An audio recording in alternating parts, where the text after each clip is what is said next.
I've always loved setting borderline impossible goals, but I would be crushed if they didn't come true.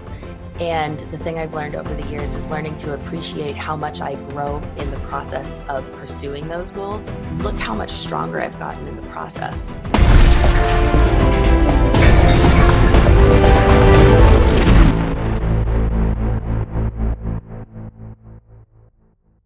Talking about things getting in the way, I would imagine that it was a tremendously difficult decision to have to choose between what I would presume are your two biggest professional loves, being a stunt person, being a ninja, knowing you came Oh, off the highest of the highs. And by the way, here's your dream project on a silver platter, but you can't compete on Ninja Warrior. So talk to me about that. wow. Yeah, that was huge. It wasn't so much a choice. It was an interesting period in my life where there were starting to be so many live events and ninja opportunities that I had always been afraid of accepting speaking engagements more than a week in advance. And so I wasn't able to get big speaking arrangements because they like to plan ahead. And I finally was at this point where I was like, you know what? The opportunities from Ninja Warrior are worth missing out on the possibility of a big stunt job. What stunt job could be big enough that it would be worth missing out on, this 10 event tour of ninja motivational speaking and competitions and events? What job could be worth missing that? I think I know.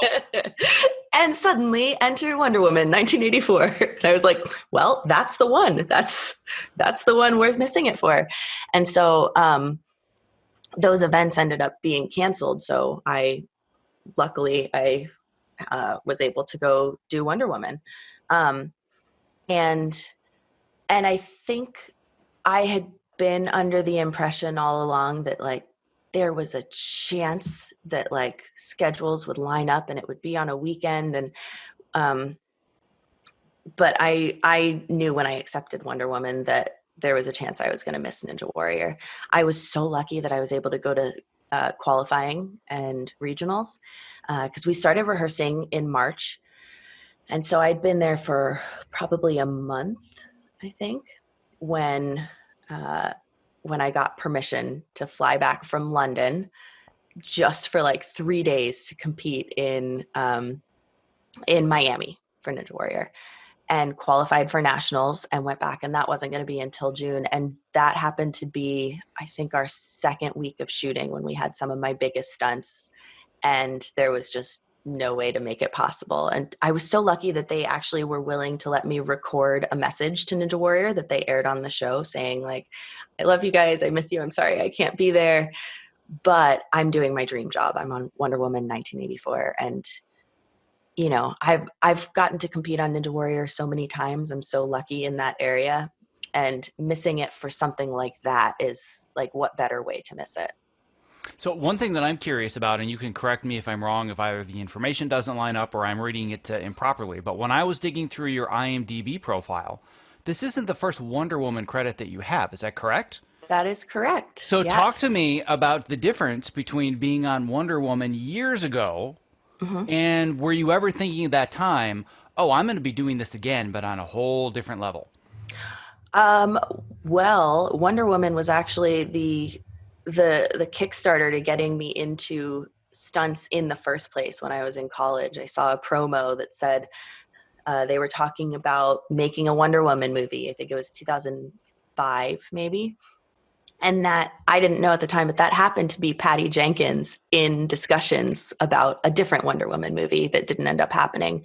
But they'd said something like, "Oh, they're looking to cast someone unknown." And I was like, "Okay, I'm a theater major. I know there is zero chance that I'm going to get chosen for this. But if I put everything I have into this, into getting an agent and doing all my headshots and resumes and putting stuff together, like only good things can come of that." And so I went to see this agent and accidentally gave her the resume I'd made for the circus in high school, not knowing it. And she looked at it and she was like, "What is this? Why are you even here? Do you even act? You should be a stunt woman. Call this guy." And she shooed me out of the office, and I called the guy. It was in Maryland. His name's Johnny Becker. and he's a stunt guy, and he kind of explained the whole industry to me and how it worked. And I was like, oh man, stunt people get to do all the most fun things. Maybe I should look into this, and just studied my butt off because I'm a nerd, and made a binder of all of my research about stunts. Took field trips out to LA while I was finishing my senior year of college. And, the whole intention was like, I don't know, maybe, I'm going to try with everything I have to become Wonder Woman. Maybe I'll end up being a stunt double. Maybe I'll be an Amazon. Who knows? Something good's going to happen. At the very least, I'm going to learn a lot and improve. And that brought me to stunts. And years later, they had an audition for a Wonder Woman TV show with Adrienne Palicki was the Wonder Woman. Shauna Duggins doubled her, and I doubled Elizabeth Hurley as the bad guy. So I got lassoed by Wonder Woman and yanked off my feet into the tile floor. My shoulder didn't like that very much, but otherwise it was a really fun job. Well, I don't think there's any coincidence whatsoever that looking at where you are now, that people call you the real life Wonder Woman. It's one thing to look at, nothing against Gal, of course, because she was the star of the film per se. I love her. She is wonderful. Yeah, so nothing against her whatsoever, but you are the real life Wonder Woman at this point. And I love that it all started with, oh, there's an audition for this one thing. How cool will this be? Then you ended up being in the pilot that never ended up getting picked up to series. And now the dream job that takes you away from the show that got you the dream job keeps you like there's just so many different. It's amazing how all of this came together. But again, it's all coming down to this mindset of this is something that I want. You even said it yourself 2 minutes ago. Well, there's no way this could ever happen. Yeah. But let me figure out how it could happen. And look at where you've ended up now. Like, to me, that's amazing. Yeah, that's the thing, because I've always loved setting borderline impossible goals, but I would be crushed if they didn't come true. And the thing I've learned over the years is learning to appreciate how much I grow in the process of pursuing those goals, so that if I don't hit the buzzer on stage 4 of Ninja Warrior, which at this point seems pretty clearly impossible, look how much stronger I've gotten in the process.